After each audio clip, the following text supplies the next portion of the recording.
I wrote this piece 10 years ago on this couch because a friend of mine had just had her heart broken, and so many people since. So this poem is for all of you, all of us, called The Problem. The problem with broken hearts is that superglue is a carcinogen. Therefore, they can't easily be repaired. They can only be consoled.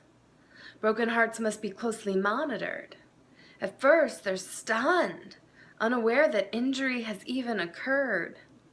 Often, only close friends can provide diagnosis. Broken hearts can't speak for themselves, therefore they go about as if everything is fine, until they realize something isn't fine. One morning, they wake up, reach for the place reserved for love, only to find that love has left the body. They begin to wonder if they've died. And if they're dead, why am I still beating? Then broken hearts get scared, start pounding, break through rib cages, often cause nausea or drunken binges. They actually bargain with bartenders, consult architects and seamstresses, think that this is just a joke or a dream or a drunken stupor, and they have merely misplaced love, and that love will come pick them up if they call, because love never lets broken hearts drive drunk. So they call love at 3 a.m., not realizing that love will not answer, and that love will pity their messages in the morning. And by morning, broken hearts are hungover, splitting headaches and their wounds deeper than the sound of their favorite sex song.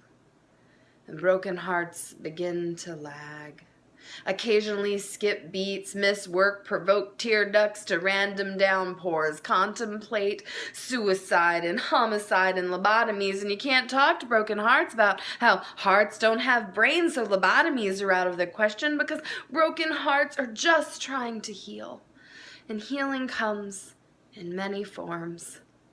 The inevitable order of bed rest, or chocolate, or spring cleaning, where broken hearts chuck all memories of love into the places in the heart blocked by years of smoking cigarettes and eating red meat. Sometimes broken hearts are more aggressive with healing. Start building walls and dams, keeping the part of the heart that feels isolated from the part that thinks. Because broken hearts are often the result of combat, and they must choose life over limb. Who needs that left ventricle? We have friends who will pump blood for us, fill our chambers with thoughts like it has been better to have loved and lost than never to have loved at all, and think of all the other fish in the sea. And you know what? Sometimes this works.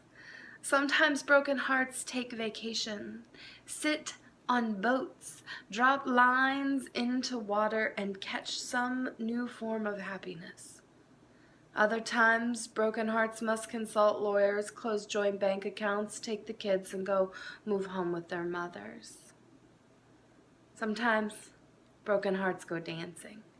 Their chests as open and revealing as their low-cut shirts.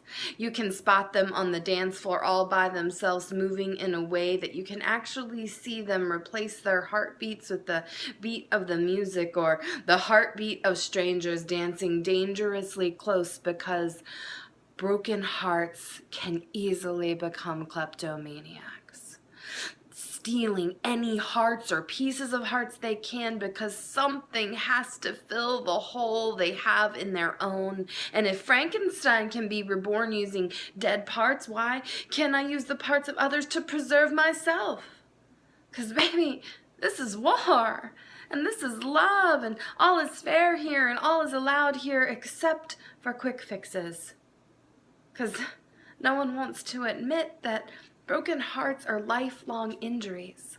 Like arthritic knees or leukemia, they can remain in remission for years, only to return on snowy days or during wedding ceremonies. They begin to leak and crack like teeth fillings. Sometimes what broken hearts consider scar tissue is merely a scab.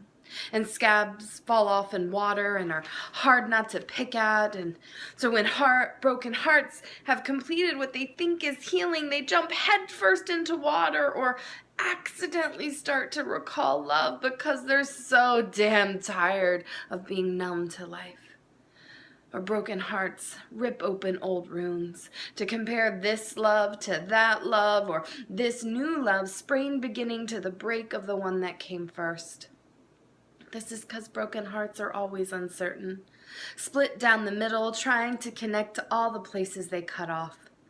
And if you thought cell phone reception caused tricky communication, broken hearts are still using tin cans and strings because you can't use cell phones around them.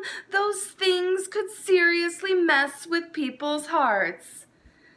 And you can't reason with broken hearts. They too often experience hysterical deafness and are incapable of listening because, after all, hearts don't have ears. They have 4 chambers, capable of living together or alone, yet unable to be fully repaired. The problem with broken hearts is that we all have them. The problem with broken hearts is that none of us wants to admit it. The problem with broken hearts is that the only way to fix them is to love them. And who has any love left to give?